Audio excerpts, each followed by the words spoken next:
Bonjour tout le monde, c'est Johan du cabinet Eric Hypnose. Alors dans cette nouvelle vidéo, nous allons découvrir une nouvelle technique de respiration, un nouvel exercice, afin d'améliorer la qualité de son sommeil. Et cet exercice de respiration s'appelle la respiration abdominale. Alors, qu'est-ce que c'est? Eh bien, comme son nom l'indique, c'est une technique de respiration qui passe par l'abdomen. On me dirait, c'est quoi le rapport dans le fond entre le sommeil, le ventre, le stress? Bien, à vrai dire, les rapports entre ces différents éléments sont nombreux. En effet, lorsque l'on est stressé, contrarié pour un événement à venir, un entretien, un passage d'examen, quel qu'il soit, on peut ressentir ce qu'on appelle communément avoir la boule au ventre. Bon, ok, chez certaines personnes ça passe pas par le ventre, ça peut passer par des douleurs au dos, voire se bloquer le dos, et ce juste à cause du stress. Et ce stress va avoir un autre effet pervers, c'est de diminuer la qualité du sommeil. Chez la majeure partie des personnes, le sommeil va également être plus léger pendant ce pic de stress. Bon, après, les gros dormeurs vont quand même avoir un sommeil de plomb. Là-dessus, ça ne changera rien. Par contre, eux aussi, la qualité du sommeil en pâtira. Elle sera moindre. Et justement, c'est à ce moment-là, que cet exercice prend tout son sens. Alors, pourquoi l'utiliser régulièrement et pas uniquement lorsque on va avoir un pic de stress ou quand déjà ça ne va pas?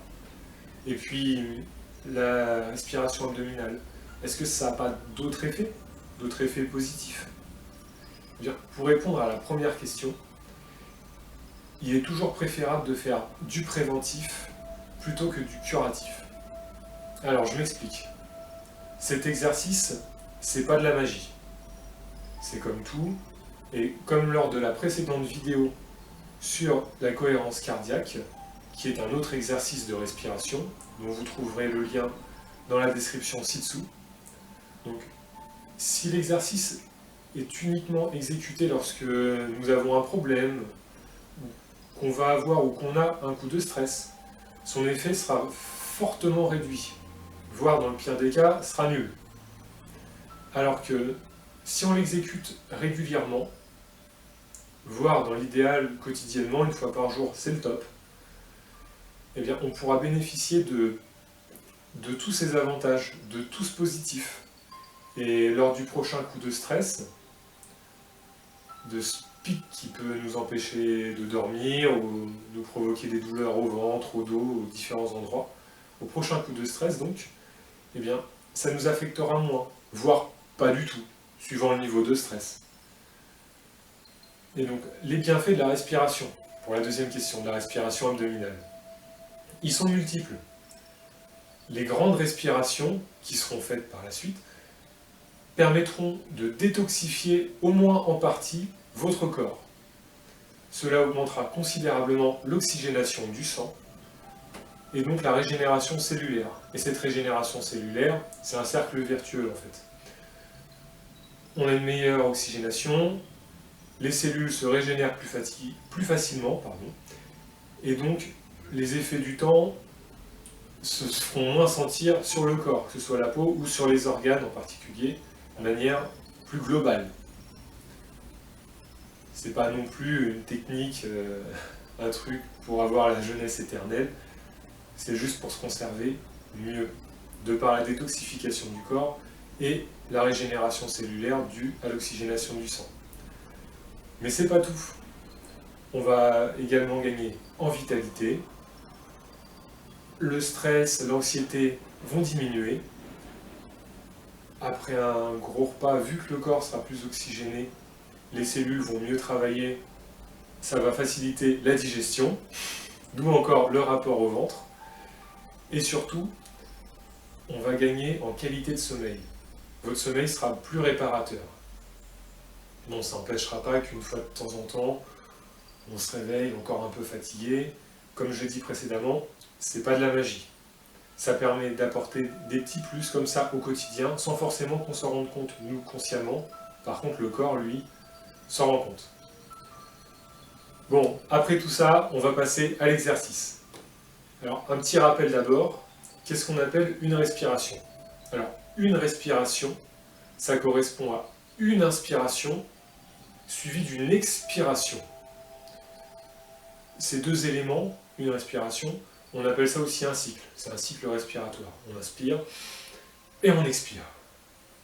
Pour ce faire, pour faire l'exercice, que vous soyez debout, assis ou allongé, personnellement, je préfère le faire allongé le soir avant de dormir. Je suis dans une position confortable, dans mon lit,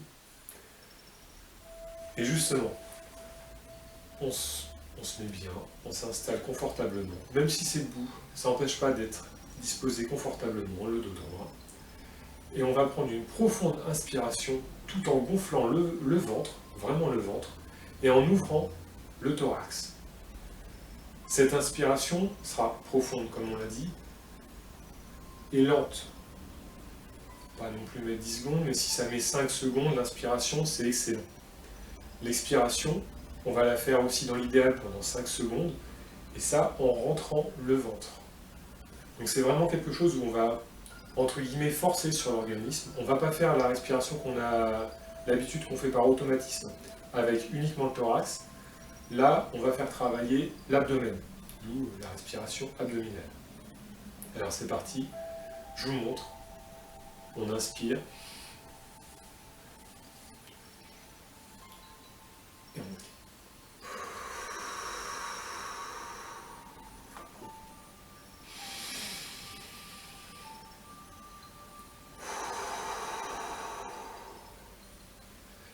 J'insiste sur un point, c'est pas sortir le ventre, c'est le ventre qui va plus ou moins légèrement se bomber lors de l'inspiration. L'effet de se tenir bien droit posé, il va se bomber et le thorax va s'ouvrir plus ou moins naturellement. À l'expiration, ça va être l'inverse, on va rentrer le ventre. Là par contre, on peut forcer un petit peu, ça va permettre d'expirer totalement tout ce qu'on a pu emmagasiner avant, tout l'air qu'on a inspiré précédemment. Et on force plus sur l'expiration que sur l'inspiration. L'inspiration va se faire plus facilement. Alors ça, une inspiration, une expiration, un cycle. Et pour faire l'exercice, on va faire 5 cycles. Après, si l'exercice vous plaît, si vous vous sentez bien quand vous le faites, dans votre lit ou ailleurs, vous pouvez passer à 10 respirations, 10 cycles. Après, aller au-delà, ça ne va pas avoir un bénéfice de fou. À mon sens, entre 5 et 10, suivant le temps qu'on s'accorde pour faire l'exercice ou la sensation qu'on peut en avoir, il n'y a pas besoin d'aller plus. Si on le fait régulièrement, voire quotidiennement, une fois par jour, le soir, personnellement je trouve que c'est le meilleur exemple le soir quand on va se coucher, bien, ça sera suffisant sur le moyen et long terme pour améliorer sa qualité de sommeil, sa régénération cellulaire, tout ce qu'on a pu voir précédemment dans la vidéo. Sur le court terme, ça va permettre de s'apaiser, de diminuer son niveau de stress et vraiment d'aider à s'endormir et à ce que le sommeil soit plus réparateur. Je vous dis à très bientôt dans les prochaines vidéos et au cabinet. Au revoir.